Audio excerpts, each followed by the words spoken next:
एका मोठ्या कार्यक्रम अभिजात दर्जा मिळाल्यानंतर पहिल्यांदाच पुण्यामध्ये होतंय.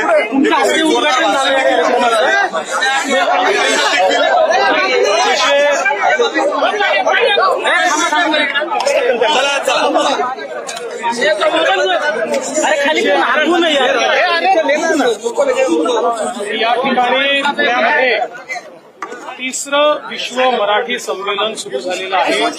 नुकतंच मी त्याचं उद्घाटन केलेलं आहे. हे संमेलन महाराष्ट्र शासनाच्या मराठी भाषा विभागाने आयोजित केलेलं आहे. जगभरातनं लोक या संमेलनाकरता आलेले आहेत.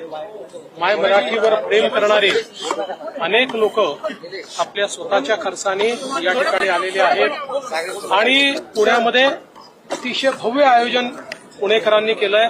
आपण बघितलं असेल, सुंदर अशी ग्रंथदिंडी या ठिकाणी निघालेली आहे. वेगवेगळ्या प्रकारचे उपक्रम अतिशय चांगले आहेत. परिसंवाद आहेत, काव्य संमेलन आहे, चांगल्या चर्चा आहेत. त्यामुळे एक प्रकारची साहित्यिक मेजवानी देखील, विचारांची मेजवानी देखील पुणेकरांना मिळणार आहे. सर्वात आनंदाची गोष्ट आहे की मराठीला अभिजात भाषेचा दर्जा मिळाल्यानंतरचं हे पहिलं संमेलन असल्यामुळे त्या संदर्भात देखील मोठ्या प्रमाणात लोकांमध्ये उत्साह आहे, उत्कंठा आहे आणि मला असं वाटतं की तो उत्साह आपल्या सगळ्यांना पाहायला मिळतो. सर, दिल्लीतील मराठी शाळांना देखील वादविवाद होणं गरजेचं आहे, व्हायलाच पाहिजे. आपण प्रेम करतो मराठी भाषेवर. असं आहे की वाद विवाद संवाद या सगळ्या गोष्टी चालत असतात. फक्त विसंवाद होऊ नये एवढंच आपल्या सगळ्यांना बघितलं पाहिजे. संवाद सुरू राहायला पाहिजे. हॅलो सर, तुम्ही पुन्हा अपेक्षा आहे लोकांना.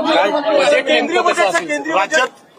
हे जे काही आपलं साहित्य संमेलन या ठिकाणी चाललेलं आहे, या साहित्य संमेलनामध्ये संपूर्ण जगभरातनं जे लोक आलेले आहेत त्यांची सेवा करण्याकरता पुणेकरांनी देखील अतिशय उत्तम व्यवस्था केलेली आहे. आपण देखील त्या व्यवस्थेचा लाभ घ्या.